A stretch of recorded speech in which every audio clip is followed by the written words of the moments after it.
Last time we talked about Newton's work on light and color, how Newton showed with a series of experiments that white light was a combination of other colors, colors of the spectrum or colors of the rainbow. Like this experiment, you saw this last time. Uh, from his understanding of nature of light and color, Newton was also able to explain how the rainbow gets its colors. Here is a diagram from Newton's book Optics, the book we talked about last time. As you can see here, it shows the mechanism Newton suggested that forms the colors of a rainbow. By the way, the diagram below the rainbow is one of Newton's experiments. In fact, it is the setup I have here in the background, only the first part of it, where Newton used a prism to split white light, sunlight, into different colored light to a spectrum and used another prism to combine them back into white light. I will come back to this later. It should also be noted that before Newton's work, most basic aspect of how a rainbow was formed had been understood. For example, here's a diagram from a book by René Descartes, the famous French philosopher and mathematician, where he explains the formation of rainbows. In fact, even before Descartes, there were others, Persians, Europeans, and Chinese scientists and scholars who came with explanation of the formation of rainbows. Few even came close to the correct explanation, but it was Descartes who gave the first correct quantitative or mathematical explanation using known properties of light. Descartes was able to explain most of the basic properties of a rainbow correctly, except its color. The reason was his understanding or the understanding of nature of color at that time was wrong. So it was no surprise that he was unable to explain it until Newton found the correct explanation. Okay, let's see how rainbows are formed. Rainbows are formed by sunlight falling on raindrops, more correctly, water drops.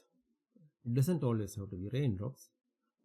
You may have seen rainbows, at least part of a rainbow, at water fountains like this, or near waterfalls, or even at your garden sprinkler like this. Whenever there are water droplets in air and sunlight, you often see color bands like a rainbow. So, sunlight and water drops in the form of rain or some other form are needed to form a rainbow. But that is not all. There has to be an observer. You have to be there to see it. That is important. An observer has to be there to see the rainbow. Because a rainbow is not a real thing. It is not a real object that exists in the sky when a rainbow is visible. It is just an optical effect. An optical effect created by sunlight going through raindrops. As a result, you see raindrops in certain directions in different colors. In this photo, the observer was the camera that captured this rainbow.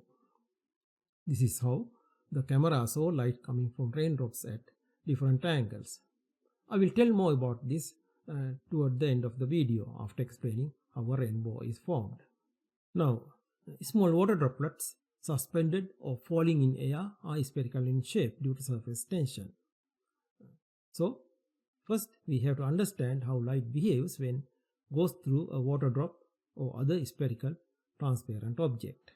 This is what I am using to show what happens when light shines on a raindrop. It's a glass ornament ball. It has very thin walls and is fairly spherical. You can get one of these at any craft store. So here I filled one with water to make a big sphere of water to represent a water drop. For the properties we are going to observe, size doesn't matter. Light behaves just the same way on a small water droplet as with this, let's say, a large water ball, a ball filled with water. What I am going to do now is to shine a beam of light on this water ball. You see, I have a camera mounted above, looking down, capturing the view you are seeing now. I have another camera mounted horizontally, taking the side view. Let me first turn off room lights so that these beams are more clearly visible. Okay, that is better. Now I adjust the light so that it shines on a point somewhere in the middle. halfway up from the bottom. You see, now the light beam hits here at this point. Most of that light enters the ball, refracts and enter, and some of the light reflects from the surface, like that. You see the spot from the light beam on this, and light that entered the ball hit the surface again at this point, right here, and most of that light leaves the ball at that point. You see the spot from the light leaving the ball, and some of the light reflects back into the ball, this faint beam, and hit the surface again there and leaves the ball, like that. This is what forms the rainbow. The light that reflects once inside the raindrop and leaves from the front, like this, is the light you see in the primary rainbow. There is some light that reflects once more back into the ball as well, which forms the secondary rainbow, but it is too faint to see in this video. We will talk about that later. Let's first investigate this further. Now I am going to move this light beam across the ball, keeping it in the same direction and same height in the middle of the ball, and just move it horizontally like this. You see, when I move the beam, the angle between the two beams changes depending on where the incoming light beam strikes the ball. But all light beams leaving the ball are like this, are still at the same height as before. So it appears that all light beams are always in the same horizontal plane when the incoming light beam is moved horizontally in the middle. Let me show this as well.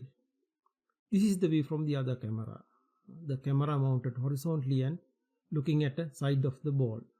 It shows more clearly how the angle between two beams inside the ball changes, but remains at the same height in the horizontal plane. But here there are some undesirable features as well. You see those curved lines? They are just images of light beams from the surface of the ball. This is just an artifact of this setup, not anything real. What happens is the surface of the ball acts like a concave mirror, and there's a lot of scattered light from those light beams inside the ball, which make them clearly visible. That is good, but that also produces those ghost images. That is just a peculiarity of this setup, not what happens in a raindrop.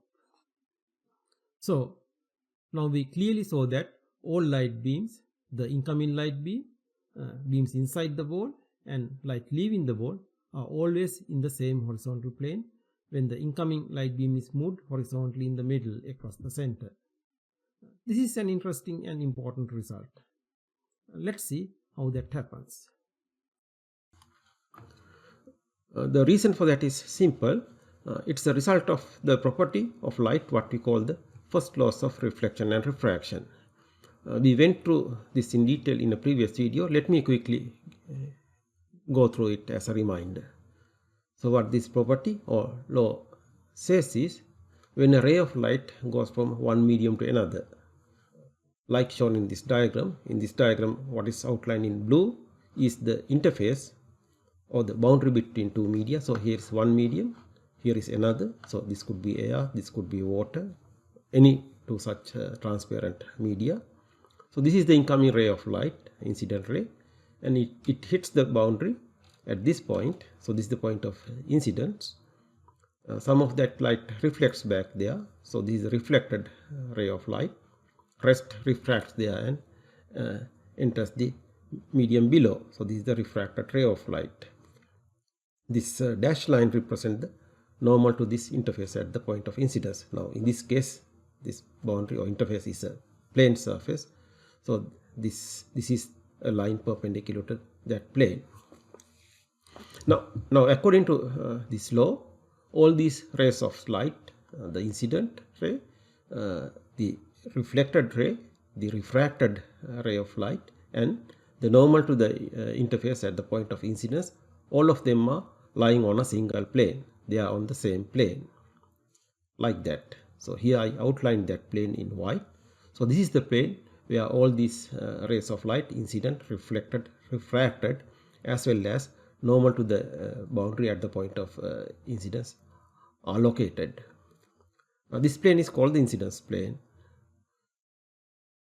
The reason is this plane is determined by the normal and the incident ray of light.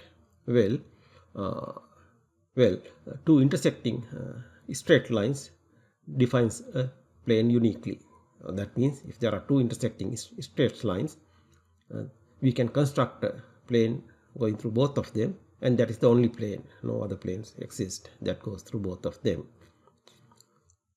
Here we have two such lines, the normal and the incident ray of light intersecting at the point of incidence. So those two determines this plane. Their directions at the point of incidence, direction of the incident ray and the normal determines the orientation of this plane, where reflected and refracted rays of light are also going to be on, like that. So this law constrains the reflected and refracted rays of light to this plane, and their direction on this plane can be determined from the other laws of reflection and refraction. Now let's summarize steps involved here in determining the direction of reflected and refracted rays of light. Then we can use the same procedure, same steps to understand what happens when a ray of light shines on a water drop. So let's start with the ray of light going from one medium to another. Again, this is the interface between those two media. So this is one medium. Here is another medium. This is the incoming ray of light, and it hits the interface here. So this is the point of incidence. The first thing we have to do is to construct the normal to this interface at the point of incidence. Now it is easy here because this interface is a plane surface. Normal to a plane is a line perpendicular to it, like that. Now we can construct the incidence plane. It is the plane going through this normal and the incident ray of light. So this is the incidence plane. Now we know the reflected and refracted rays of light have to be on this plane, but we don't know their direction. They could go like this, go like that, in any direction, is still staying on this plane. The actual direction can be determined from the other laws of reflection and refraction. Let's start with the reflection. We know from the law of reflection, angle of reflection should be equal to the angle of incidence. So when you construct the reflected ray of light, this angle should be equal to this angle. This is the angle of reflection. This is the angle of incidence. Those should be equal to each other. So this completely determines the direction of the reflected ray of light. It is on this plane, making this angle to the normal. Same can be done for the refracted ray of light. We can estimate the angle of refraction from the Snell's law using angle of incidence and the refractive index between these two media. We can estimate the angle of refraction using Snell's law. From that we can construct the refracted ray of light. So this is the refracted angle of refraction estimated from the Snell's law. So the steps involved are: first, we construct the normal to the interface at the point of incidence. Then we, using that and the incident ray, we construct the incidence plane, and then use the laws of reflection and refraction to determine the angle between those rays and the normal to the interface. That completely determine the direction of reflected and refracted rays of light. Now we have to apply a similar procedure to understand what happens when light shines on a water drop. But there are differences. The first step in our procedure was to construct the normal to the interface, so that we can construct the incidence plane. But here the interface is a plane, so it was easy. Normal to a plane is a line perpendicular to that plane. So it was simple and straightforward. In case of a water drop is spherical, So the interface is a spherical surface. So we have to first figure out what a normal to a spherical surface is. It turns out that any line going through the center of a sphere is normal to its surface. Let's suppose we want to find the normal to a point on this sphere I represented here in this diagram. So the normal at that point would be a line going through that point and the center of this sphere. Let me mark the center of this sphere as well.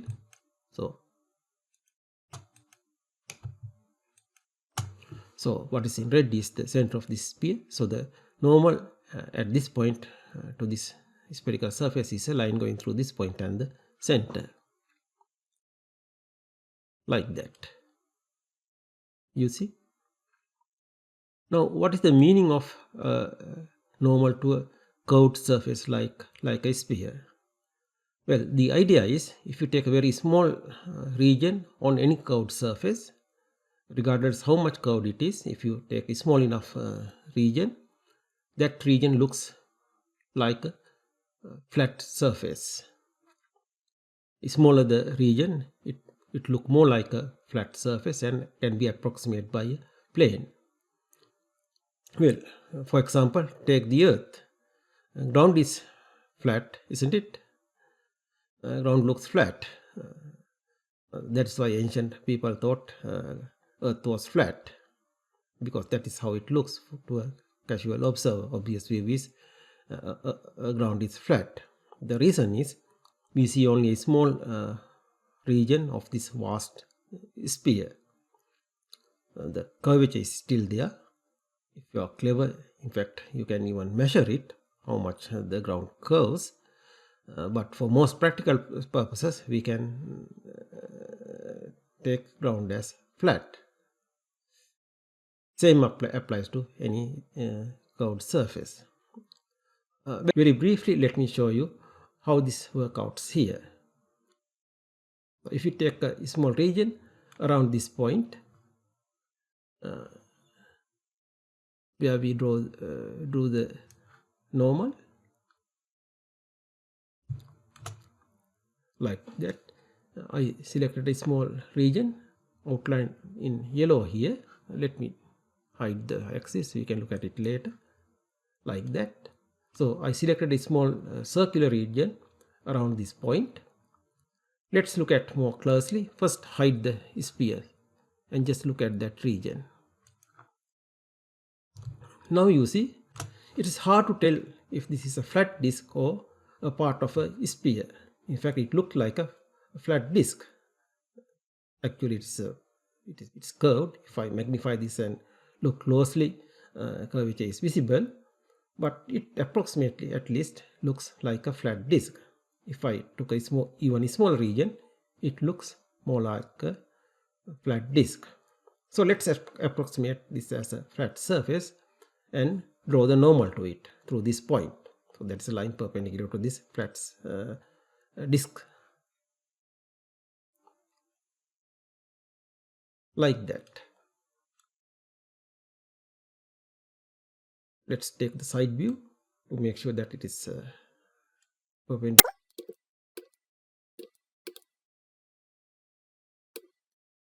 You see, so this line is perpendicular to that flat disk. Now let's see this with the sphere.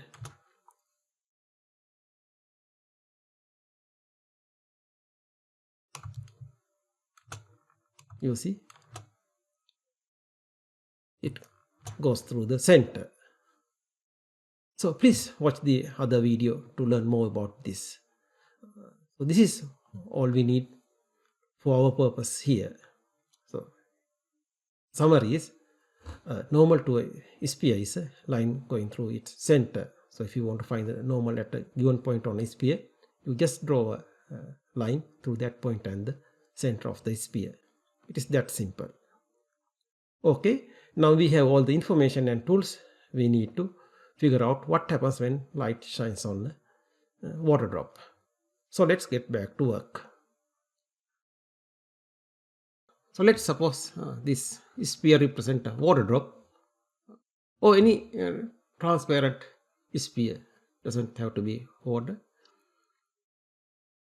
And suppose a ray of light shines somewhere on this sphere. Let's take this point. So let's represent the incoming ray of light like that. So just like the demonstration you saw a while ago, red, actually this is a beam of light shining on this point on this sphere. So first thing we have to do is, this is the point of incidence, to construct the normal there. So normal is a line going from here to the center of the sphere, like that. So this is the normal. Now we can, this is the normal, this is the incident ray of light. Now we can construct the incidence plane. So this is the incidence plane. You see, incidence plane is the line through this incoming ray and the normal, and normal goes through the center of the sphere. So this incidence plane also going through the center of the sphere. That is another feature in case of the sphere. The incidence plane is always going through the center of the sphere. In fact, it divides the sphere by half.